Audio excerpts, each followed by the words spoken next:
Hi hello ನಮಸ್ಕಾರ ವೀಕ್ಷಕರೇ. Mini action complete ಆಗಿ ಮುಕ್ತಾಯಗೊಂಡಿದೆ. ನಮ್ಮ RCB ತಂಡ 8 ಆಟಗಾರರನ್ನ ಪರ್ಚೇಸ್ ಮಾಡಿದೆ. ಅದರಲ್ಲಿ ಎಷ್ಟು ಜನ ಬ್ಯಾಟ್ಸ್ಮನ್ಸ್ಗಳಿದ್ದಾರೆ, ಎಷ್ಟು ಜನ ಆಲ್ರೌಂಡರ್ಗಳಿದ್ದಾರೆ, ಎಷ್ಟು ಜನ ಬಾಲರ್ಗಳಿದ್ದಾರೆ, ಎಷ್ಟು ಕೋಟಿ ಅಮೌಂಟ್ಗೆ ನಮ್ಮ RCB ತಂಡ ಯಾವೆಲ್ಲ ಆಟಗಾರರನ್ನ ಪರ್ಚೇಸ್ ಮಾಡಿದೆ, ಮತ್ತೆ ಯಾವೆಲ್ಲ ತಂಡಗಳು ಫೈಟ್ ಕೊಟ್ಟರು ಪರ್ಚೇಸ್ ಮಾಡೋಕ್ಕೆ ಆಕ್ಷನ್ ಅಲ್ಲಿ ಅಂತ ತಿಳ್ಕೊಂಬರೋಣ. ಅದಕ್ಕಿಂತ ಮುಂಚೆ ಚಾನಲ್ಗೆ ಸಬ್ಸ್ಕ್ರೈಬ್ ಮಾಡಿ ನೋಡ್ತಾ ಇದ್ರೆ ಹೊಸಬರು ಸಬ್ಸ್ಕ್ರೈಬ್ ಮಾಡಿ, ಬೆಲ್ ಐಕಾನ್ ಕೂಡ ಆನ್ ಮಾಡ್ಕೊಳ್ಳಿ. ನಾನು ಯಾವುದೇ ಒಂದು ಸ್ಪೋರ್ಟ್ಸ್ ವಿಡಿಯೋ ಹಾಕಿದ್ರೆ ನಿಮ್ಮ ಮೊಬೈಲ್ಗೆ ನೋಟಿಫಿಕೇಶನ್ ಬರುತ್ತೆ, ದಯವಿಟ್ಟು ಸಬ್ಸ್ಕ್ರೈಬ್ ಮಾಡ್ಕೊಳ್ಳಿ.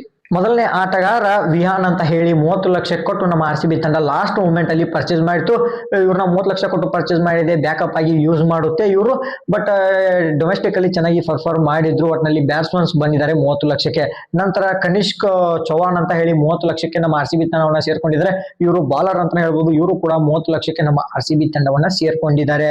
ಅದಾದ ನಂತರ ವಿಕ್ಕಿ ಅಂತ ಹೇಳಿ 30 ಲಕ್ಷಕ್ಕೆ ನಮ್ಮ RCB ತಂಡವನ್ನ ಸೇರ್ಕೊಂಡಿದ್ದಾರೆ.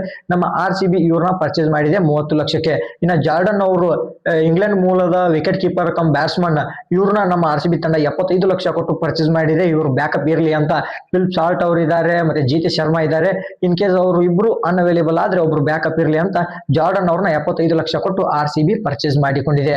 ನಂತರ ನಿಮ್ಗೆ ಗೊತ್ತಿರಬಹುದು ವೆಂಕಟೇಶ್ ಅಯ್ಯರ್ ಅವರು 7 ಕೋಟಿಗೆ ಬಂದಿದ್ದಾರೆ. ಒಳ್ಳೆ ಆಲ್ರೌಂಡರ್, ಮಿಡ್ಲ್ ಆರ್ಡರ್ ನಲ್ಲಿ ಸೂಟ್ ಆಗ್ತಾರೆ. KKR ಆಕ್ಷನ್ ಅಲ್ಲಿ ತುಂಬಾನೇ ಫೈಟ್ ಕೊಡ್ತು. ಕಳೆದ ಬಾರಿನ ಅವರೇ ಕೊಟ್ಟಿದ್ರು, ಈ ಬಾರಿನ ಅವರೇ ಕೊಟ್ಟಿದ್ರು. ಬಟ್ ನಮ್ಮ ತಂಡಕ್ಕೆ ಫೈನಲಿ ಬಂದಿದ್ದಾರೆ. ಮತ್ತೆ ಜಾಕೋಬ್ ಅವರು ಬಂದಿದ್ದಾರೆ 2 ಕೋಟಿ. ಬೆಸ್ಟ್ ಈ ಒಂದು ಆಕ್ಷನ್ ಅಲ್ಲಿ ವೆಂಕಟೇಶ್ ಅಯ್ಯರ್ ಮತ್ತೆ ಜಾಕೋಬ್ ಅವರು ಬೆಸ್ಟ್ ಪಿಕ್ ಅಂತ ಹೇಳ್ಬೋದು. ಜಾಕೋಬ್ ಅವರು 2 ಕೋಟಿಗೆ ಬಂದಿದ್ದಾರೆ. ಬೇಸ್ ಪ್ರೈಸ್ ಅಮೌಂಟ್ ಗೆ ಸಿಕ್ಕಿದ್ದಾರೆ. ಬೇರೆ ಯಾವುದೇ ತಂಡ ಕಾಂಪಿಟೇಟ್ ಮಾಡಿಲ್ಲ, ಅದೊಂದು ಖುಷಿ ವಿಚಾರ. ಅದಾದ ನಂತರ ಸಾತ್ವಿಕ್ ದೇಶವಾಲ್ ಅವರು ಬಂದಿದ್ದಾರೆ 30 ಲಕ್ಷಕ್ಕೆ ನಮ್ಮ RCB ತಂಡವನ್ನ ಸೇರ್ಕೊಂಡಿದ್ದಾರೆ.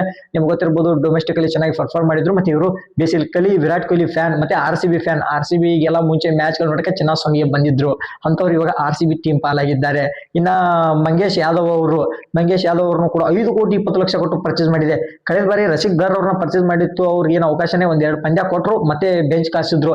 ಬಟ್ ನನ್ನ ಪ್ರಕಾರ ಇಷ್ಟೊಂದು 5 ಕೋಟಿವರೆಗೂ ಕೊಡ್ತಾರೆ, ಬಟ್ ಅವ್ರಿಗೆ ಅವಕಾಶ ಕೊಡಲ್ಲ, ಮತ್ತೆ ಜಾಗ ಕೂಡ ಸಿಗಲ್ಲ. ಸುಮ್ಮನೆ ನೆಟ್ ಬಾಲರ್ ಆಗಿ ಇವ್ರನ್ನೆಲ್ಲರೂ ಯೂಸ್ ಮಾಡ್ಕೊಳ್ತಾರೆ. ಒಟ್ನಲ್ಲಿ 8 ಆಟಗಾರರು RCB ತಂಡವನ್ನ ಸೇರ್ಕೊಂಡಿದ್ದಾರೆ. ನಮ್ಮ ಹತ್ರ 16 ಕೋಟಿ 40 ಲಕ್ಷ ಪರ್ಸ್ ಬ್ಯಾಲೆನ್ಸ್ ಇತ್ತು, ಬಟ್ ಇವಾಗ ಕೇವಲ 25 ಲಕ್ಷ ಪರ್ಸ್ ಬ್ಯಾಲೆನ್ಸ್ ಇದೆ. ಒಟ್ನಲ್ಲಿ ತಂಡ ಮತ್ತೆ ಚಾಂಪಿಯನ್ಸ್ ಆಗೋ ತರ ಕಾಣ್ತಾ ಇದೆ ಅಂತ ನೋಡೋದಾದ್ರೆ ಆಕ್ಷನ್ ಕಿಂತ ಮುಂಚೆನೆ ಮತ್ತೆ ಚಾಂಪಿಯನ್ಸ್ ಆಗೋ ರೀತಿ ಈ ಕಾಣ್ತಾ ಇತ್ತು. ಮತ್ತೆ ಇವಾಗ್ಲೂ ಕೂಡ ಇವ್ರಿಷ್ಟು ಜನ ಬಂದಿದ್ದಾರೆ ಅಂದ್ರೆ ಏನೋ ಒಂದು ಪ್ಲಸ್ ಪಾಯಿಂಟ್ ಆಗುತ್ತೆ. ಒಟ್ಟಿನಲ್ಲಿ ಈ ಬಾರಿನೂ ಕೂಡ back to back RCB champions ಆಗಲಿ ಅಂತ ಕೇಳ್ಕೊಳ್ತಾ ಇದ್ದೀನಿ. ನಿಮ್ಮ ಅನಿಸಿಕೆ ಅಭಿಪ್ರಾಯ ಕಮೆಂಟ್ ಮಾಡಿ. ಮತ್ತೆ ಯಾರು ಬೆಸ್ಟ್ ಪಿಕ್ ಅಂತ ನಿಮ್ ಪ್ರಕಾರ ಕಮೆಂಟ್ ಮಾಡಿ ನೋಡೋಣ. Thank you.